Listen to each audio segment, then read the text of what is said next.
Hey, folks, welcome to another episode of Whose WordPress Agency Is This Anyway?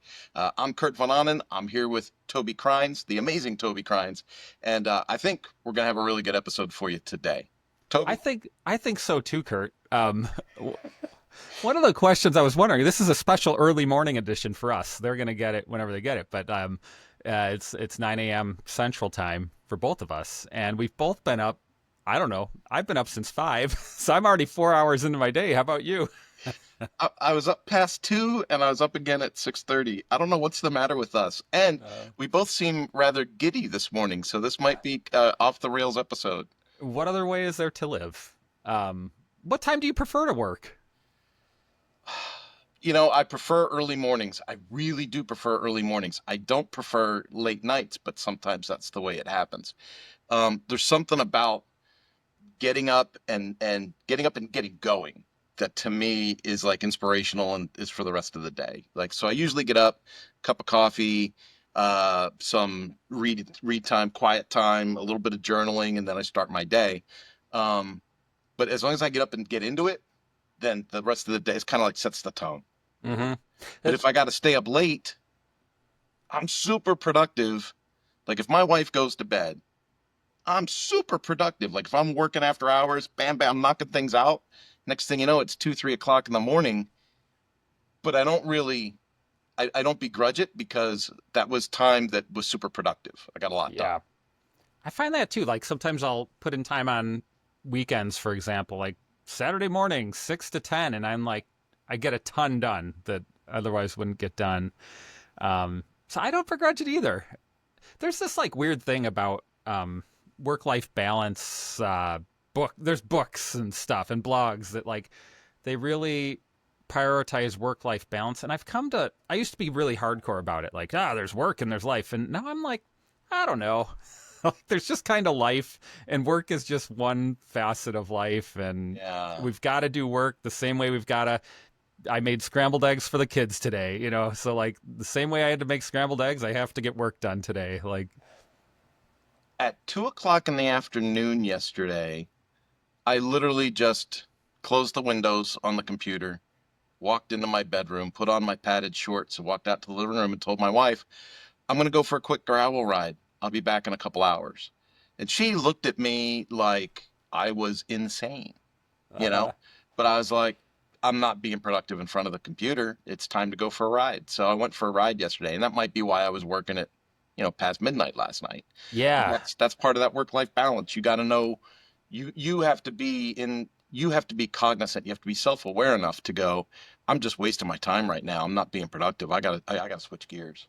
yeah, and I think like in a way that's one of the perks of owning a business. Is like Yeah. some days you can, if you notice that you can, like there are days where I'm just like, um, I just can't work today, and it might be a Tuesday, it might be a Thursday, it might be a Friday. Like I'm just like, I'm here, I'm trying, and I'm miserable. I'm just gonna like close it down for the day, and um, sadly sometimes I won't even tell my team. I'll just be like, I'm just gone, and like they don't know where I'm at, and like I'm just like, I'll clean up the mess tomorrow. Like, But you brought up one of the most important points.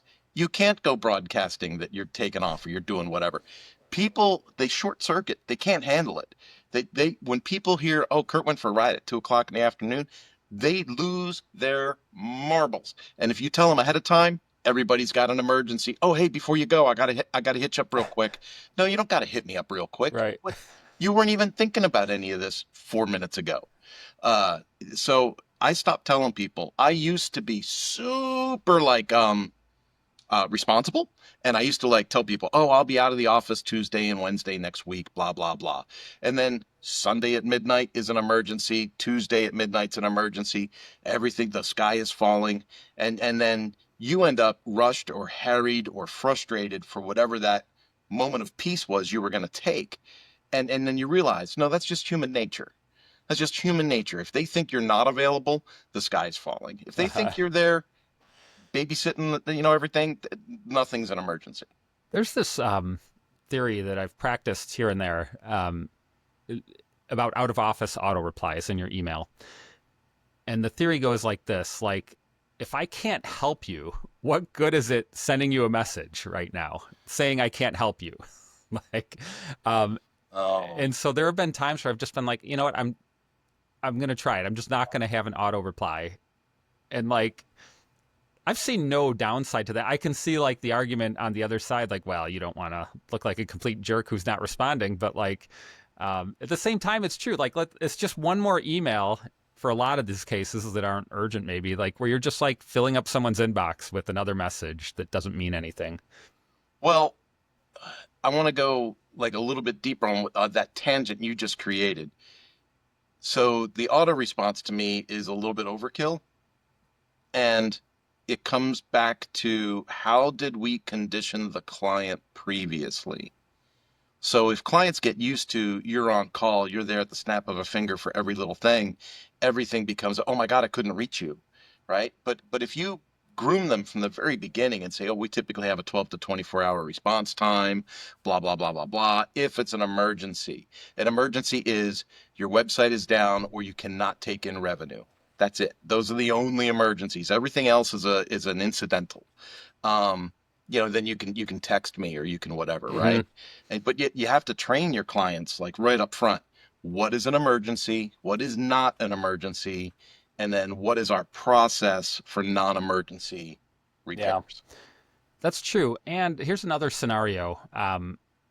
We've been changing our processes and people here at the Mighty Mo, and so it used to be you would email us and the developer would see the email and respond really quickly and possibly fix it. And it'd be 15 minutes and it would be fixed. You sent the email, he sees it, he fixes it, he replies, it's fixed, 15 minutes. Now you send an email to us, our project manager gets it. She talks to a developer, she responds to the email saying, like, our developer's working on it. I'll let you know. Here's what it's going to cost. Here, pay this invoice, whatever it is. So the process has now gone from 15 minutes to a day, maybe at times. Um, and what we have one client right now who's struggling with that. And so we still have great communication, but it's like we've trained them in one way and now we're changing it. Um, have you ever experienced that? Like how it's a weird thing because it's a client we really like. Like I really like. I can't speak for anyone else, I guess. I think they're great, but and I feel bad, but at the same time, I'm like I'm trying to build a business, and this is one of the ways I'm trying. Like, From a leadership perspective, and we tend to go down this route every now and then, you and I. From a leadership perspective, I always think in terms of relationships over transactions, right? So if I'm so focused on transactions all the time, they're not going to happen. But if I focus on relationships and I don't worry about transactions, the transactions occur naturally, right? So how do those transactions occur naturally? It comes from that whole emotional bank account thing that I talk about, where am I making emotional deposits with my clients or am I making emotional withdrawals? Am I always putting them in some kind of a stressful conversation or am I putting them at ease? And so when you change your processes, that's when, especially if it's like a long-term customer that's had things easier or a shortcut, for 5 years, and now you're going to be like, oh, we've got this new process. um, that's when you have to be a spin artist, right? You have to say, oh, hey, I want to get you on a quick Zoom call. I want to go over a new process with you. Hey, you're one of our valued clients. You've been with us forever. You're one of our founding people, but I got to let you know about this new process because our team's grown and we have to make sure we don't want you to get lost in the cracks. So in order for you to not get lost in the cracks, we have to follow this new process. And then they're like, oh, now I get it, right? yeah, Because they're spoiled. They're used to you when you had 3 clients and now you've got yeah, 50. yeah. And I failed to do that in this case. I bet you that would have helped. Um, It's emotional deposits and withdrawals sooner yeah. or later. So every relationship in business, you're going to ask for a withdrawal sooner or later. You're going to Mm-hmm. ask for more money. You're going to ask for more time. You're going to ask for something. You're going to ask to make a withdrawal from that person Mm-hmm. emotionally. And so if you think of every conversation as either being a deposit or a withdrawal, you start to realize, oh crap, I got to make a whole lot more deposits with people because Yes. the more positive I can make my account, the bigger the withdrawal I can ask for later. If you ask for a big withdrawal and you haven't made enough deposits, you're going to be overdrawn on your account. You're going to lose your client. Yeah. And I imagine, well, humans, I think, are like hardwired to like overweigh the bad stuff, like the Oh yeah. withdrawals, and so you have to, like, for every withdrawal you got to do 10 deposits probably. Yeah. Like, Yeah, it's got to be up there. There's times where sometimes I think about my corporate newsletter, or I do lives every Thursday, right? So my live every Thursday. Sometimes I feel guilty, like, am I spamming these people? But I look at the open rate, and I cover this a lot in my lives. My open rate through my weekly email right now is over 50%. So if I have an email list with an open rate that's higher than 50%, it's not spam. right. People are opening it. People want to see it. And then when it doesn't get sent, that becomes the emotional Yeah. withdrawal. Now they've actually come to look for it. Yeah. There's just different ways that we can stay in touch, or we can communicate, and then we business owners, we have to look at our results. So if my open rate was 3%, I would be like, I got to change my content or my frequency or something, because right now it looks like I'm spamming the crud out of this audience. Yep. But I've not. Yeah. yeah, I've been surprised by the. I don't know the open rate, but I know people are opening them because I get replies to the managed WP reports. They have like uptime, backups, plugins that were updated, page speed score, some SEO stuff, and like I would never open that personally. But like I got an email yesterday, and it was like, "Hey, why is our page speed down? We just got your report. Thanks." Like, and I'm like, "You opened that?" Like, awesome. But that's a deposit, like you're saying. And well, and you just Mhm. segued. You don't even know it yet, but you just segued into our next topic. Uh-huh.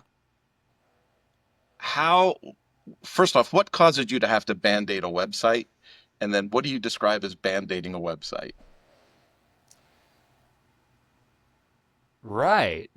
How do you? So this is like an age-old question. Mainly, I might just be a developer question, because if you didn't know all the options, because you and I look at it, we've been in it a long time.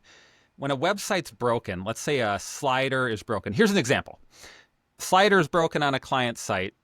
My solution, let's say they're using Elementor. I'd be like, let's just find a different Elementor plugin, do the slider, change it. I have a guy on my team who's like, no, I'm just going to fix the bug. And I'm like, okay. And what is one a band aid? Another classic example is um, in the WordPress, you have the customizer where you can just add CSS. My CSS customizer is full. Like, I don't know that if it has a million character limit, we're really close. I hope you And put notes in I do for actually. each one. But it's like, is that a band aid? Maybe. It depends who you ask and what the criterion are, Well, criteria. I want the listeners to recognize how human we are. So we all have great advice, but few of us follow all of our own advice. I'm always telling people, oh, if you want to change this or change that or change the other thing, I really encourage you to fire up a staging site, play all you want in there, break everything, and then if things work, move it to production. Last Thursday, and Thursdays are my live days. I'm on Zoom all day Thursday. So right before one of the live calls on Thursday, right before the first live call on Thursday, I was like, you know, my website should be faster. Like, it's amazing how our ADHD takes over, Uh-huh. right? I'm like, I'm an agency.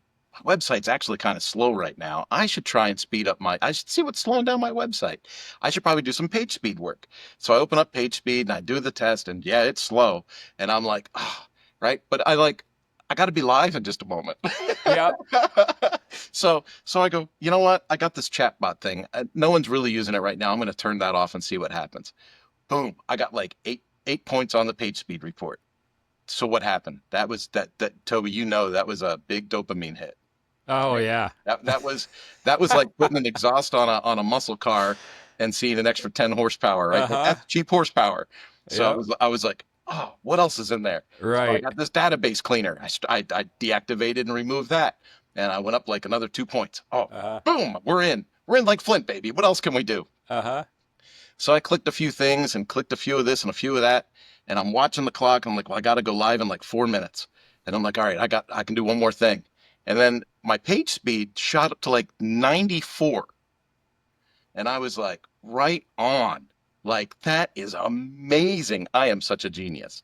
And then I went to my homepage, and it was gone. The white screen of death. Yep. Uh-huh. And I was like, huh, that's not the result I was looking for. Yep. Um, so I dove into my server, and all of my websites timeline backups have been working correctly except for that website. So then I was going to go to my manual backup that I had saved from last month. And then I was like, well, I don't want to go back a month. So then I started chatting with support at the server, trying to see what they were going to do for me, and launching live calls and being on Uh-huh. podcasts and babysitting this transition and Band-Aid for the entire day. Yeah. Because you needed to squeeze, and it's like, to what end? Like, okay, you squeezed a few points on your page speed. Who cares? Like, Well, not really? really, because what really happened, Toby? The server made good on the backup. Uh, We were right back where I started. now you're back. I'm right back You where I didn't started. do any work at this point because No, it just and went that's why I was up backwards. late last night. Last night I was like, I got to fix this. So there was Yeah. like 2 or 3 pages where in bricks everything looked great on the front end. Yeah. It just looked like jarbled code, and I was like, I have no idea. I don't know if this is a frames thing. I don't know if this is an Yeah. HCSS thing. I don't have the time. I got too many other projects I'm working on. So I band-aided it. I Yeah. took down a couple of pages. I made a couple of quick pages. I filled in the menu and went to bed. This is like the classic uh, sin here that you've committed was taking on a very complex problem without the proper space. Page speed, very complex. Um, and like, this is like a classic developer scenario where we're like, we do something like you deactivated that plugin. You're like, oh, well, now I know how to fix it. And all you've done is got lucky one time. Like, Yeah, yeah. That dopamine's a crazy thing. oh, So, yeah, so yeah, that led to a late night of let's rebuild these pages real quick. Let's get this menu filled back out, and let's get the. And now my page speed's respectable. Right? It's not super fast. It's not slow. It's my page speed isn't going to be why a customer doesn't sign up for Manana no Mas now, right? right. So that's good. But the whole idea of band-aiding when you have a project that say gets 10 years old, and I'm just going to shoot this out for other people. How much of the content in your database and server do you think is just junk after 10 years of a site being up? 95%. I was looking at it last night going, I don't even remember making these pages. Yeah. Yeah. We had a project where our SEO guy went through, and I didn't feel good deleting it, but I created a new post type called like unused post type. And like, I was like, just anything that belongs in there, don't delete it, just put it there, and then I at least know it's there. And so literally I have a pile of junk. It's like a closet that I threw a bunch of stuff. It's not indexed. I'll never look at it again, but at least I feel good knowing it's there. Yeah. It's like when you move and you get a storage facility, and then 8 years later, you're like, Right. hey, we never went back to storage to get Right. those boxes out. You see it on that TV show, Storage Wars. You're like, hey, that's my guitar. Uh, Oh, well, you just said guitar, so tell the folks what you're doing. oh, well, ladies and gentlemen, please do announce the world premiere announcement here of my new dad band. We're starting a cake cover band, and I only brought it up here because I was thinking, like, why do we run a business? Why do we do this thing? And like, I think the only reason we do it or go to work, it doesn't even have to be running a business, but you go to work. The only reason we do it is for the other stuff, generally speaking. Like in my case, I was like, I've wanted to start a cake cover band for, we'll say 25 years, but it might be a little longer than that. And I've kind of like always dreamed of it. And, finally doing it, and it was just like all the stars aligned. It wasn't even super intentional. It happened over the course of a few months where I was like at a cabin, like I met this guy and he plays trumpet and he likes cake, and then I saw him again at like a music school thing for our kids, and there was this other guy there who heard us talking about the cake cover band. And so now we have 3 people, and this guy's like, I know a drummer. So now we have a band. So over the course of a few months, we put together this band, and we had our first practice. It was amazing. We went through 3 songs, and then we're doing 3 more next time, and slowly but surely we're gonna ramp up to a gig in somebody's backyard. I am amazed at the things I'm learning about you through this podcast experience, Toby. Uh, and the weird part is like Cake has so much meaning to. I used to race motorcycles, and everyone in the pit sings that song. Uh-huh. You know, he's going Yep. the distance. Yes. Yeah, yeah, it's good stuff. Good stuff. Yeah, yeah. All So right. what do you work for? Like, what are the ancillary the outcome, the tangential outcomes of your work that are not work related for you? Uh, I am such a scatterbrained person. It's almost it's not funny. So I really like bicycling. You know, I like camping. I built the camper van out of a SWAT truck, so that's really cool. Everyone thinks I'm the FBI when I show up somewhere. You know, I can flip on the lights and everything. Um, but we go camping, we go mountain biking, we do things. It reminds me of that story, and I'm sure people have heard this before. But like, there's a guy fishing, you know, like in a little village Yeah. fishing somewhere, and this guy comes up and says, "Hey, you should start a business, and you should this, and you should that." And he goes, and then goes through this whole life story of growing a business and hiring people and this. So then you could retire. And he goes, "Then what do I Right. do when I retire?" He goes, "You go to a little small island and you Yeah. first." He goes, "I'm doing that already." Um, that's Exactly. kind of like where my brain went. Like the first time I heard that anecdote, I was like, I am already on the island fishing, Yeah. you know, and the work is the work, sure, but I still get out. I still gravel bike, road bike, mountain bike. I mean, I love cooking. I love cooking. I love beer and red wine. And so if I like that much in calorie intake, I have to find a way for the calories to leave. So bicycling and going to the gym is it for me. Yeah. I was thinking like one thing that I haven't done over the last 15 years that I'm really working on now is like just building more friendships and like um so I've just started like inviting people over. So Saturday I was like I'm just going to invite people over, and my wife's not super into it. Like in fact she's kind of against it. Like, and that's why I haven't done it, cuz I've been like respecting her space. I'm like no more. I'm going to do this, and if she wants to get a hotel, fine. Like that's where I'm at with it. And Anyway, it's been like this is like so I play in a dad band, and I am inviting a few people over on the weekends here and there, and it's been really nice. Like that's why I work, in addition to That some is other things. huge.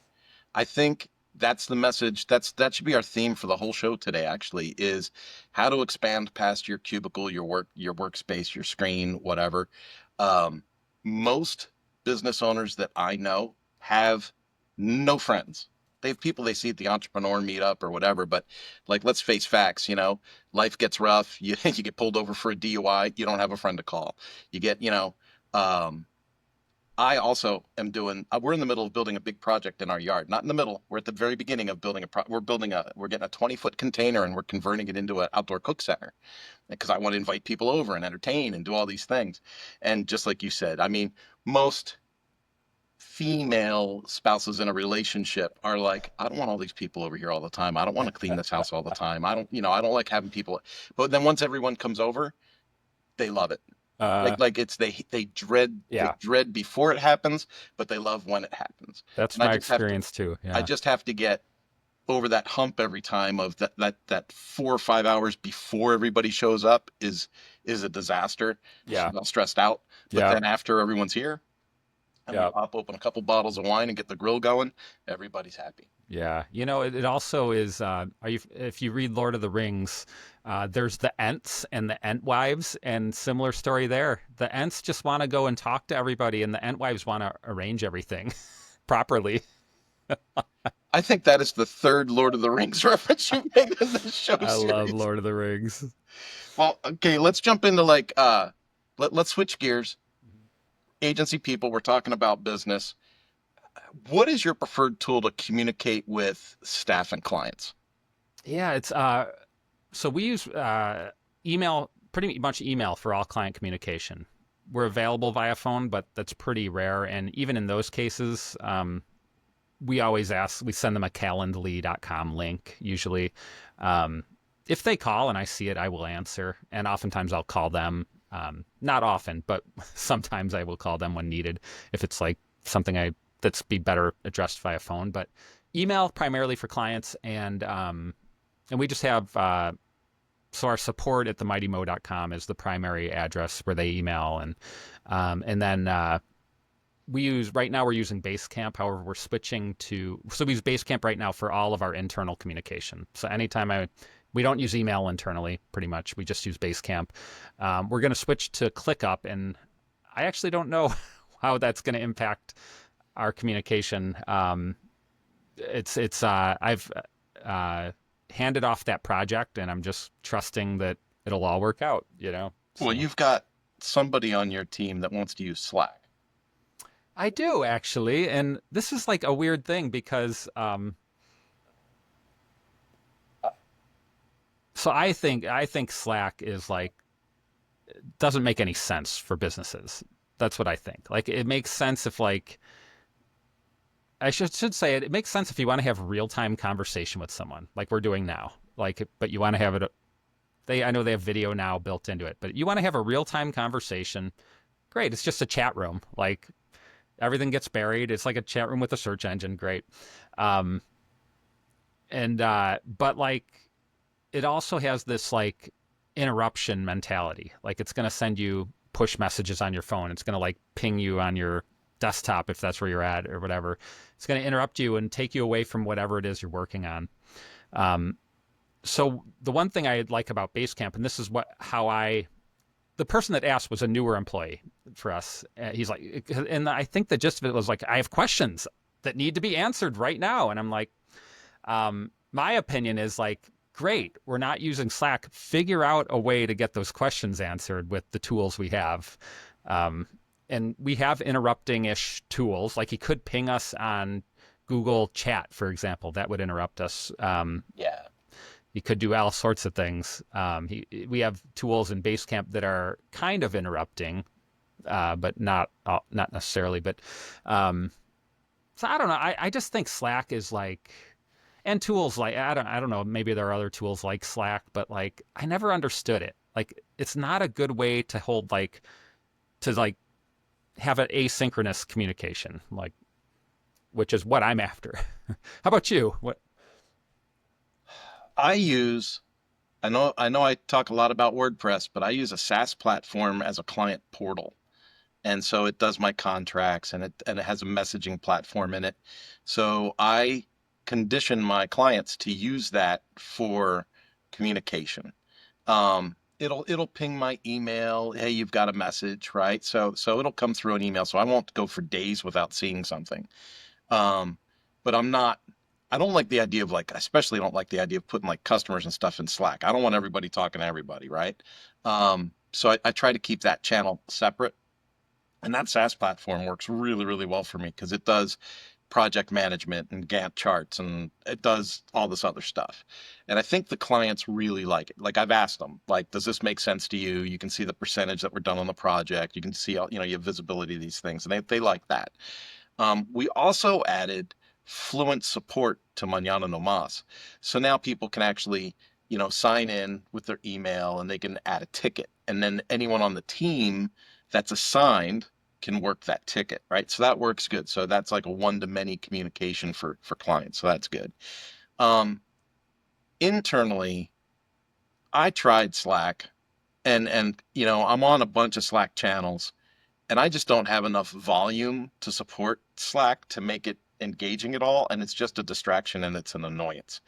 So yeah, for the contractor conversations that we have, it's either in that portal when they get assigned to a task, through the project management system, or it's going to be an email or a text.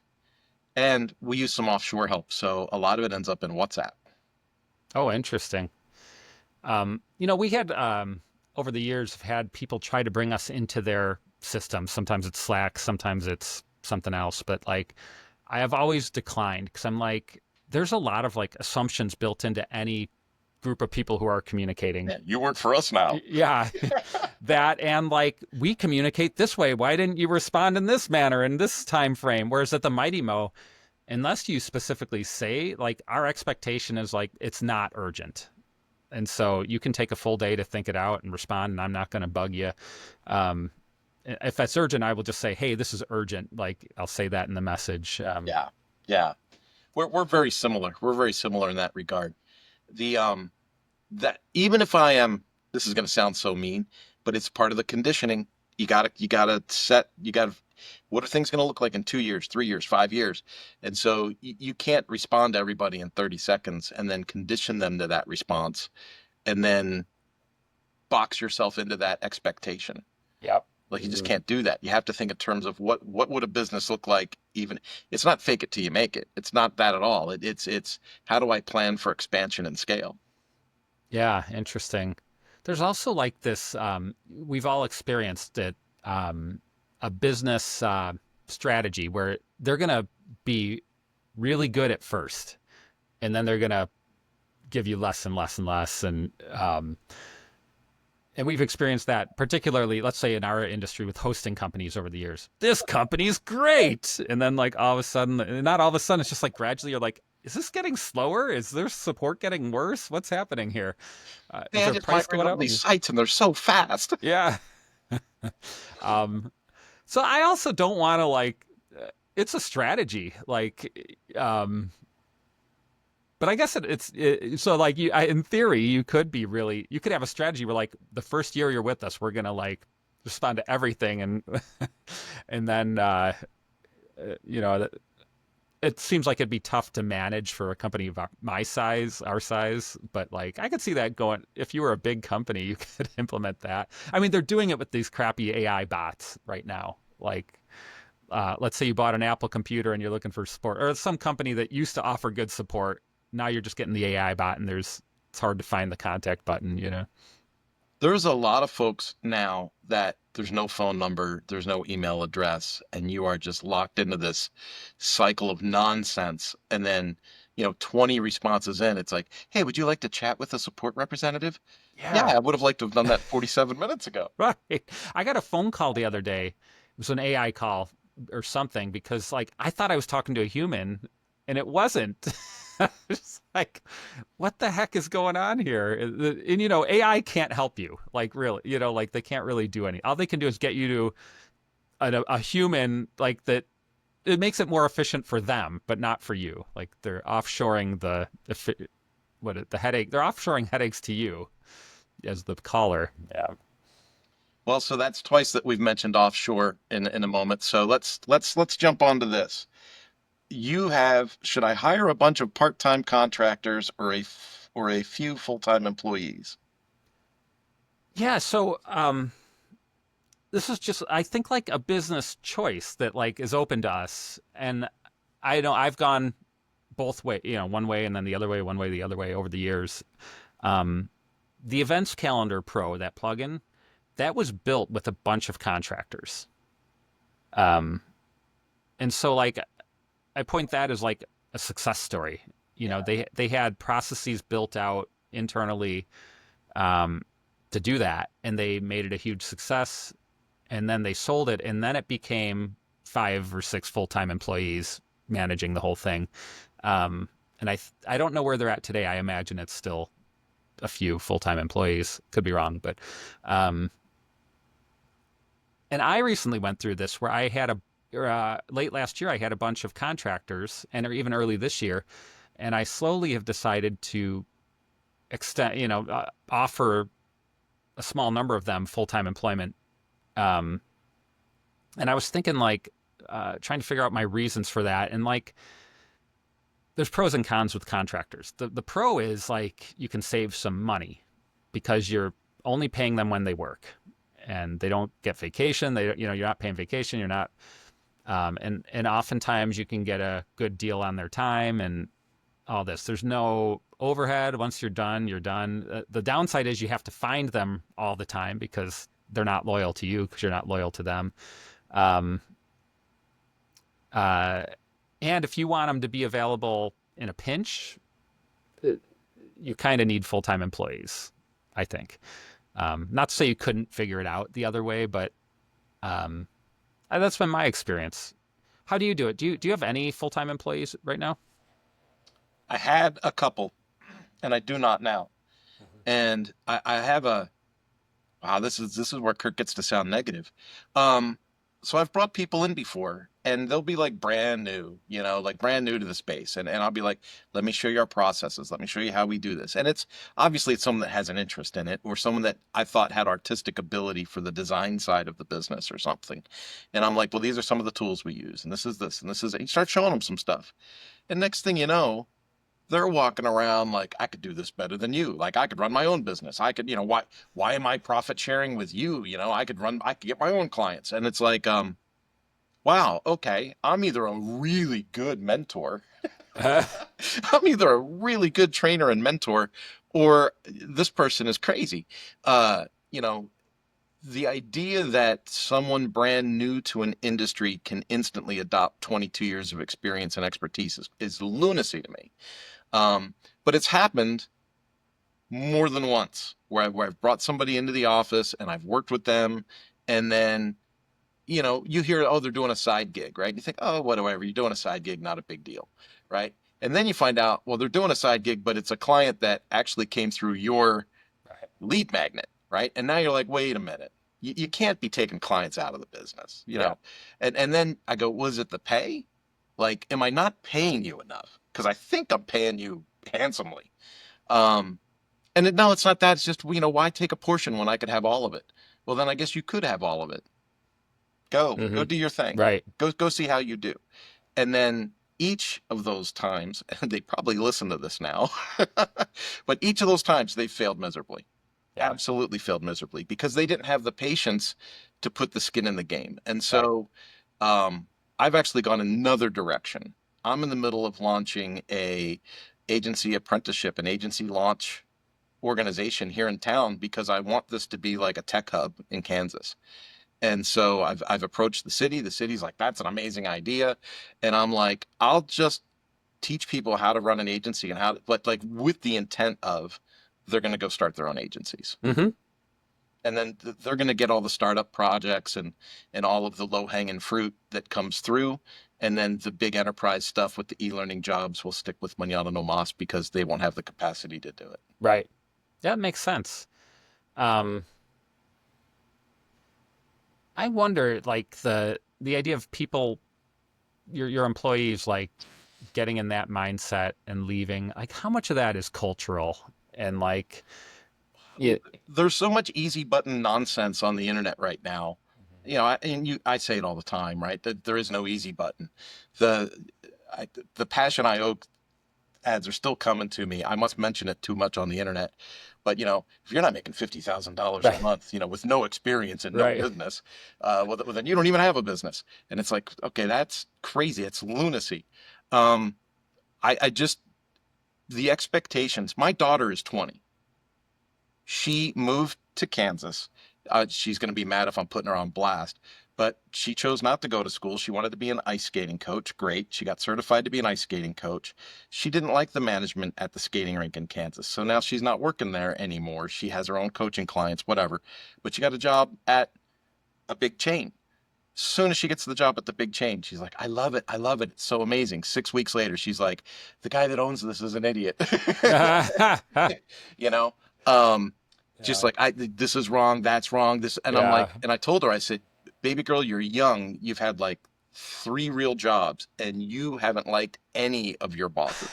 You're not someone that's going to be good at working for other people. You're just not. And she's like, maybe I should go into the military. I'm like, if you think you don't like a job, you're really not going to like being told what to do 24/7 by people you think aren't smart. Right. Um, and it's just but I'm watching her, and this is not disparaging against her. It's the culture. It's this idea that you see a glimpse of something from the outside and you make so many assumptions that I could do it better, or they're not, they're not sharp, they're not smart, they're not committed, they're not intelligent. But the people making those judgments have no idea what's going on in the core of Yeah. what has been grown from infancy. Yeah, absolutely. I remember sitting at a coffee shop in 2002. I was in LA and I was playing in a band out there, and some guy was like lecturing me on how this coffee shop is doing it all wrong and they're going out of business. I think he was an employee there. He's like, I could fix this, this, this, and this. And at the time, I was just like, whatever. But now I'm looking back, I'm going, I don't think you have a clue how coffee shops work. And like, yeah, there's this person's going out of business because all coffee shops go out of business, like 90% anyway. Um, When I worked at Suzuki, big organization, right? I had staff, and that staff would not stop barraging me with their needs. I need a new camera. I need a new laptop. I need a new this. We can't, this is never going to succeed without A, B, C, D, and E. And I'm thinking, um, they've been around for over 100 years. Like the people at the main office, they know what their goals are. They know what they want to do, right? So, and they're executing. You might not like the results of that execution, but newsflash, I stopped working there in 2020 and they're still in business, right? They're still right. going. So, Yeah. so whether I liked it or didn't like it, they had a process, they knew what their goals were and they executed. Yeah. And it's interesting. So how do you set goals? Like, because I just said Suzuki has these goals, right? And they're executing and they're still around. The coffee shop's going out of business. Right. I don't set goals like in a manner that makes any sense. Like, I know I want to be in business next year, and I would like to make a little more money next year compared to this year. um, and I don't know for sure, but I'm pretty sure in order to do that, I need to do more sales stuff and marketing stuff. And in order to do more marketing stuff, I need other people to do more of the other stuff.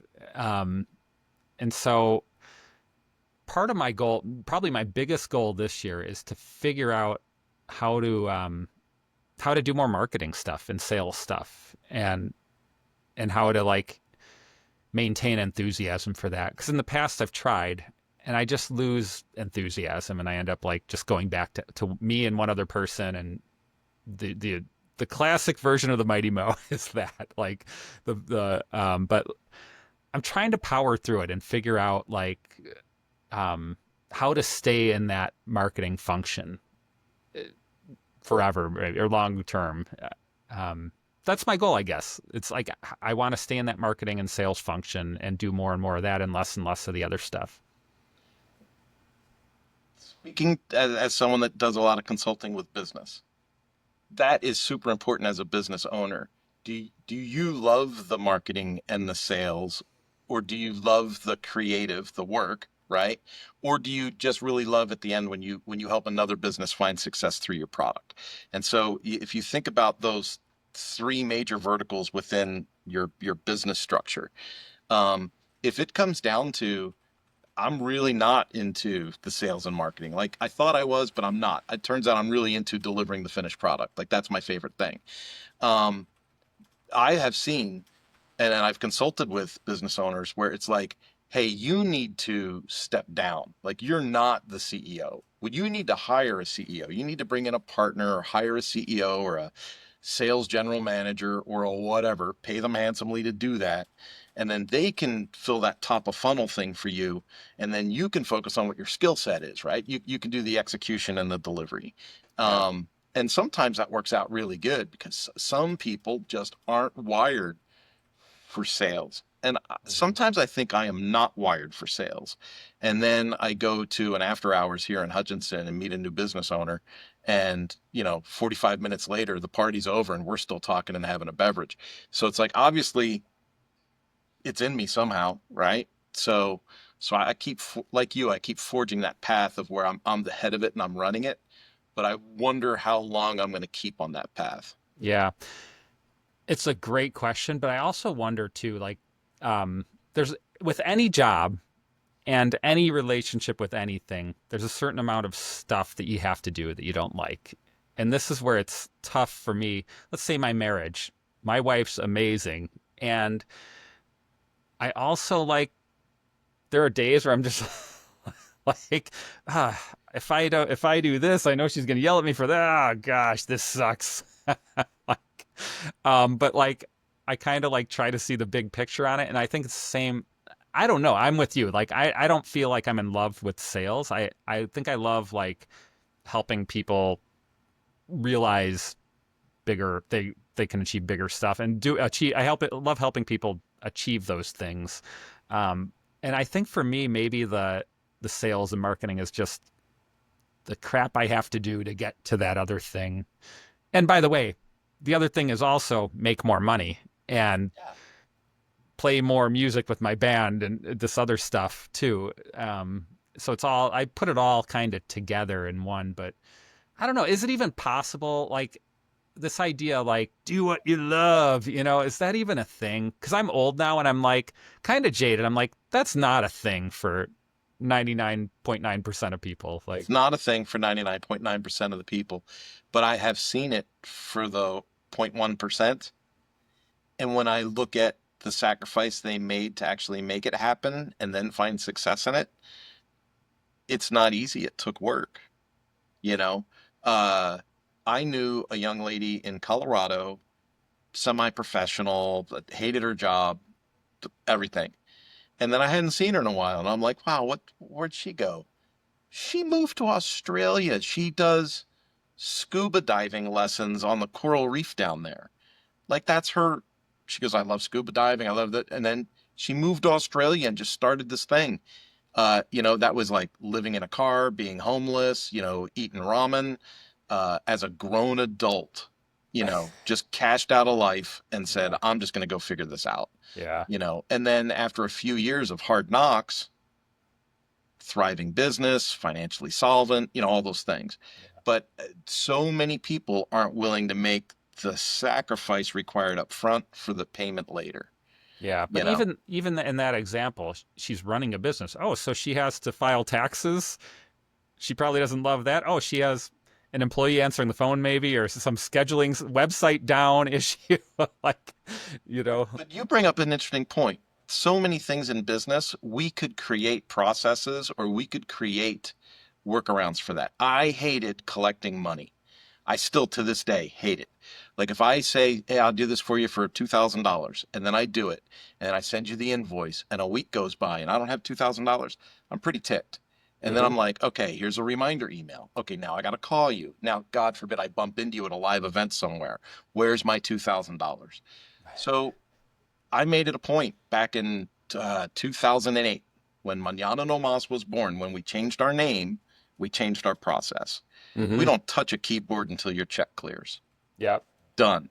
And so now I could have either hired somebody for accounts receivables, right? Because I was tired of being a collector. So I could hire someone for accounts receivables and have that added expense and then trickle that down to everybody. Or I could leave my pricing kind of the same and just tell everybody they pay up front. Yeah, love it. Here's a couple of things I'm doing that might be interesting to our listeners. This is just like this week.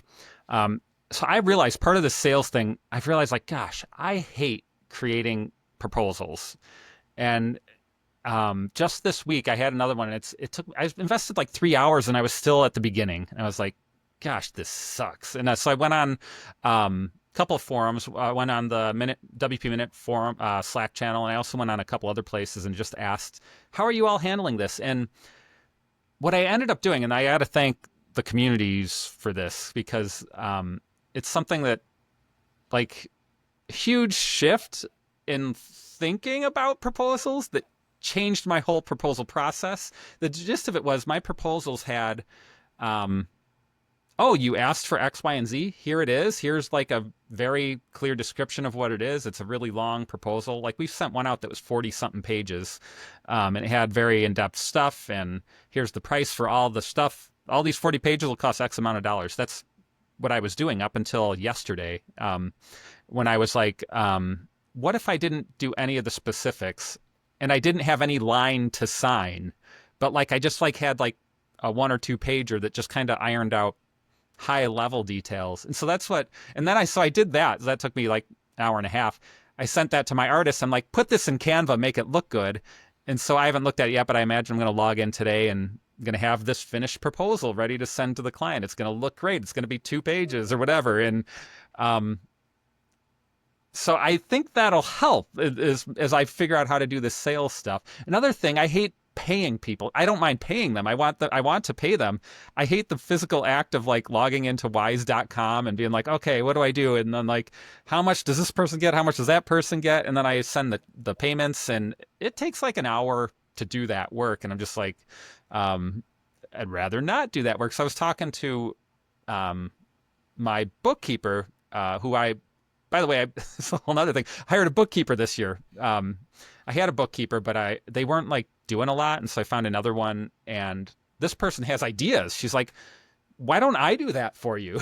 And I was like, "Yeah." And then she's like, "Do you have clients that I could follow up with? If they're not paying?" I'm like, "Yes, I do actually." Yes, I do. So she's now going to do those. So she's going to set up the payments. She's not going to click send, but she's going to set them up. She's going to follow up with with the invoices that are past due.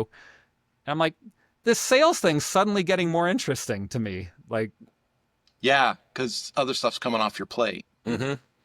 When I worked corporately, I worked with another young lady. She loved spreadsheets. Like I've never seen that before in my life, right? But and I've seen it since. But when I first met her, I remember she would be like, "Oh," she'd say, "Oh, hey, you don't have to do it that way. Just give me all that stuff, and I'll put it in a spreadsheet for you, and I'll put some VLOOKUP and some functions in it." And I was like, "What?" You know, because as a corporate training manager, I was like, I got to manage all these students and grades and quiz attempts and stuff, right? And Uh-huh. she's like, no, no, no, I'll put it in a spreadsheet. And then what we'll do is we'll put a webhook in it and it'll bring it over automatically. And I was like, whatever. Um, and it was amazing and it worked. And that's when it hit me like a ton of bricks. People really do have different things they like. Just because I think something sucks and I would never want to do it doesn't mean someone else wouldn't be thrilled to do it. And Right. so I have really put my energies into, okay, what are my strengths? What are my weaknesses? And I used to have that mentality of I need to be better rounded and I need to work on my weaknesses. And now I'm more like, you know what? I'm going to forge forward on my strengths.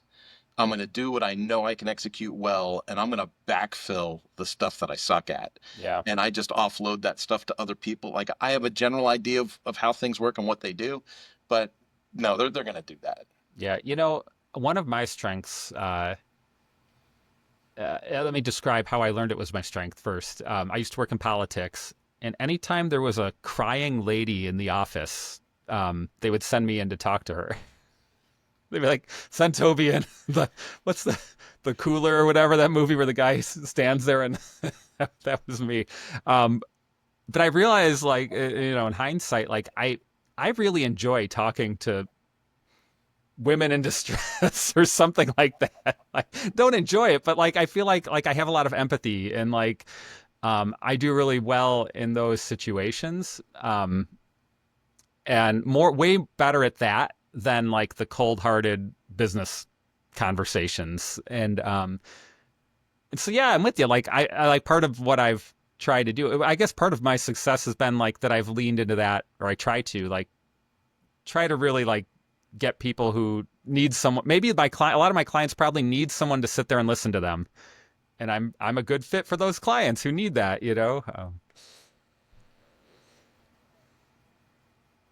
I think your strength is something. I don't know if we might have just had a tech issue, but what do you think your talent is? Like the talent you're bringing, the main talents that you're bringing to the business. They're like, I'm guessing it could be code, but oftentimes it's not like coding. It's not code. I'll take Mm. that mystery out of it for you. It's not code. Um, I learned it in the automotive industry. I have two things. It's I can take something that seems very complicated and communicate it in a clear, concise way. Like wherever the audience is from, I can make it understandable, whatever that is. And I think it's because of all that different experience in life, right? And then the other thing is, much like you with the crying lady in the office, when I was in the automotive industry and customers would come in like, typical like what you see like TikTok videos, right? Angry, throwing things like people are, I brought my car in here 2 weeks ago and you got to give me my car back and blah, blah. I say, hey, no problem. Why don't you come in the office and we'll talk about it real quick. And then 15, 20 minutes later, the door opens, we're shaking hands and patting each other on the back and the customer's leaving. And all the service writers on the service drive would be like, what happened? Did you give him his car back for free? Like that? No, no, no. He wants us to put a new motor in. He's going to pay us for it. They'd be like, how did you do Right. that? And I'm like, I just listened to what he had to say and we offered some solutions and they said yes. And the service writer's like, you got to teach me how to do that. And now I run an agency. So yeah, I got out of the car business as quick as I could. It only took 20 years. But, Yeah. uh, but yeah, those are my two strengths is like overcoming conflict, identifying where that conflict, what's the root cause of the conflict? That's the strength. Like, what's the root cause of all this anger? And I got some, I call it like, muscle memory, like verbal muscle memory, right? When someone's really upset, a lot of times I just ask them, I go, look, I'm just here to help you with this situation. And I get the impression you're really angry about, you're not angry at me, right? So what are you angry at? And how can we come to a resolution together? And then usually people go, oh yeah, I'm not really pissed at you. I'm pissed at the situation, right? So okay, so let's identify the situation. Let's put together like what are the next steps to fix the situation, and then let's just figure out like do you have the budget to cover that or not? Hmm. Yeah. So Um, that's great stuff. We're nearing the end here. I just wanted to ask, is before we go, how do you, as an agency owner, handle the Fourth of July and other major holidays? I'm not a holiday person. The only reason I celebrate holidays is because I'm married with children and the family makes me. Um, and like I'm a believer. I go to church. I volunteer at church. I do all these things. And Christmas still to me is just some other day on the calendar. I have to go shopping because I'm married with kids. I'm not. I'm just not into holidays. So to me, it's not a big deal. I'm still doing lives. I'm still doing things this week. I'm still running my business. Um, but that doesn't mean I'm not going to cash out and go for a mountain bike ride later too. Hmm. So yeah, I'm not big on holidays. Personally, to me, they could come or go. If my wife is attached to a certain holiday, I will force myself to get into it and celebrate it and do it, like Christmas lights and things like that. Yeah. Hmm. But it's not in me. It's not in my makeup. I Yeah. growing up, I didn't have parents that made life fun in that way. Hmm. Yeah. I was thinking, so my employees are all in the Philippines right now. And, they don't celebrate the 4th of July, but like there's no work for them to do right now. So I'm like, do I give them the time off or do I just, we don't really have a vacation policy. And one guy just took 4 days off. So I'm like, I don't think I need to give them the day off. They can take time off whenever they need to. And they have their own holidays, their own Independence Day and all Yeah. that. Um, The other country thing is really unique, and I've said it before. I will go out of my way to try to keep money in the States. I will go out of my way to try and hire somebody here and keep the money local. But I'm not paying you as a freelancer. I'm not paying you agency rate to be a freelancer and just do a task. Like it's just not going to happen. right. So a lot of times my money ends up going somewhere else. And their holidays, their work style, their when you have someone to your point that's a contractor, they're a mercenary, man. They're whoever's paying the most or whoever has the most work gets the most attention. And sometimes it takes a little effort to get people back on focus, back on target. But that's what being a good agency owner is, being a project manager and making sure things get done. And it's really, really interesting to me culturally to see how people do things and the difference in like male, female.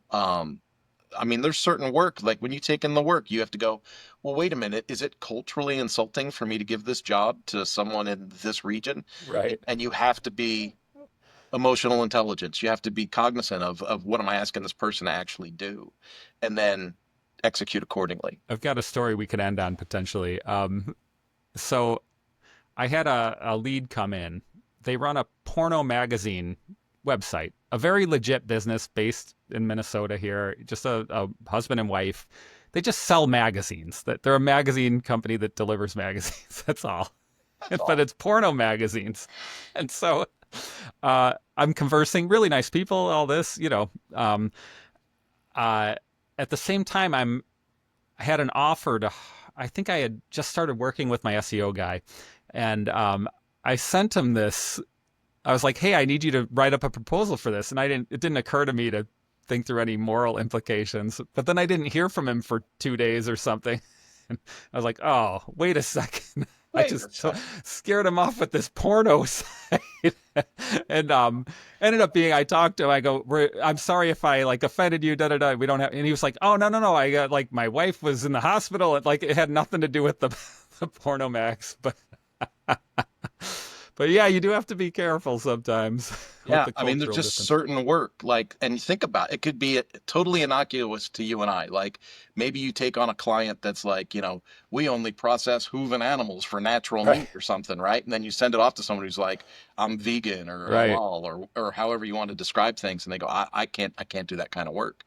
Um, but unfortunately, we as Americans doling out our work on a global basis, we unknowingly sometimes put ourselves on a pedestal and people feel intimidated or forced to have to do the work we ask them to do. But that's not the case. Like I can always find someone else to do. I very politely turned down a job yesterday. I actually sent them a proposal in writing that told them why I was turning down the job. It was like, hey, you gave me access to your website. That's great. You use this for hosting. You use this for a theme. You have these custom post types in your website. And you've already verbally said you don't want to change those things. So, based on these factors, we're out. Mm-hmm. We're just not doing this. If you want to restart, this is what you'd be looking at for a refresh. Mm-hmm. Um, and there's no shame in that, right? But I don't think we give people, offshore people especially, that same latitude to make Yeah. decisions like that. And so I'm very clear with people I work with. Like, hey, if there's a project that you're not content with, happy with, you can't get behind, you can't give me 100% of your whatever, just let us know. And I never make the assumption they're going to give me 100% of anything because it's not their business. Right. It's my business. So, Yeah. so yeah, it's working with people and really understanding their motivations, I think is a really big deal. Great. On that note, happy 4th of July, everyone. It'll be August 6th when you hear this. But Kurt, where can people get in touch with you? LinkedIn. I'm the only Kurt Von Anen on LinkedIn, so I'm easy to find. And then for business, Mañana no Mas. You? Great. I'm at Toby Crines, Cryns. That's on LinkedIn as well. And you can email me there. TheMightyMo.com is my business. So thanks, everybody.